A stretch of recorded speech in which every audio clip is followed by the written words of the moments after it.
दोस्तों आज हमारा विषय है चिरायता, जिसके जो पत्ते हैं वो इस तरह के होते हैं ये, और इसमें जो है वो इस तरह के जो है वो ये फूल लगे हुए हैं और बाद में जो है वो इसमें बीज लगेंगे। तो इसकी जड़ का जो है वो आमतौर पर प्रयोग किया जाता है। इसका जो है आप चूर्ण बना करके 1-2 ग्राम या 3 ग्राम की मात्रा में प्रतिदिन अपनी क्षमता के अनुसार जो है वो ले सकते हैं, या इसका काढ़ा बना करके इतनी ही मात्रा में जो है वो प्रतिदिन पिया जा सकता है। तो इसे जो है वो 3 दोषों को नाश करने वाला माना गया है, वात पित्त कफ और मिश्रित जो दोष है वो भी, जिस तरह से वात पित्त वात कफ आदि। इस जड़ का जो चूर्ण है हमारे रक्त को शुद्ध करता है।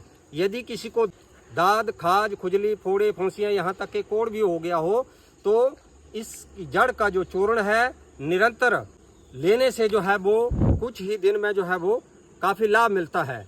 यदि किसी व्यक्ति को हिचकियां लगती हों तो ऐसी अवस्था में भी इसका यदि चूर्ण लगातार लिया जाए तो हिचकियां आनी बंद हो जाती हैं। यदि किसी को उल्टी आती हो तो उल्टी की अवस्था में भी इसका चूर्ण या शहद के साथ लें, या फिर आप इसका काढ़ा बना करके जो है वो नित्य ले सकते हैं। मुख्य तौर पर ये जो जड़ का चूर्ण है ये जो है वो कई ज्वरों का नाश करने वाला माना गया है। जिस तरह से मलेरिया ज्वर, शीत ज्वर जिसे इन्फ्लुएंजा कहते हैं, टाइफाइड, काला जार, सन्नीपात, यहाँ तक कि मैं समझता हूँ या स्क्रब टाइफस में भी जो है वो काफी लाभकारी जो है वो सिद्ध हो सकता है।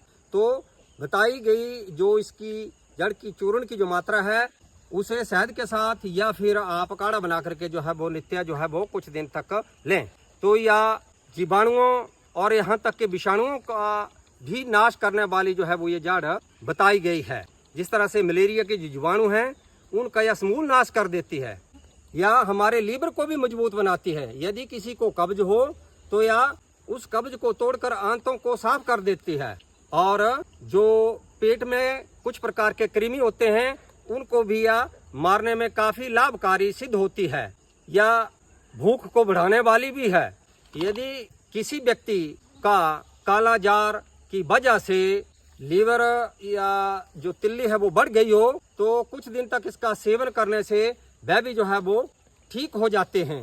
यदि किसी को कोई भिंड ततैया आदि काट ले तो ऐसी अवस्था में इसकी जड़ को पत्थर आदि पर रगड़ करके उसे जो है वो प्रभावित अंग पर कुछ दिन तक लगाएं तो इससे अवश्य आपको लाभ मिलेगा, और इसकी जड़ का चूर्ण भी आप खाएं। यहाँ तक के कुछ लोगों का मानना है कि यदि कोई सांप भी काट जाए तो इसकी जड़ का चूर्ण जो है वो उसे तुरंत देना चाहिए, परंतु हम यह सलाह नहीं देते हैं।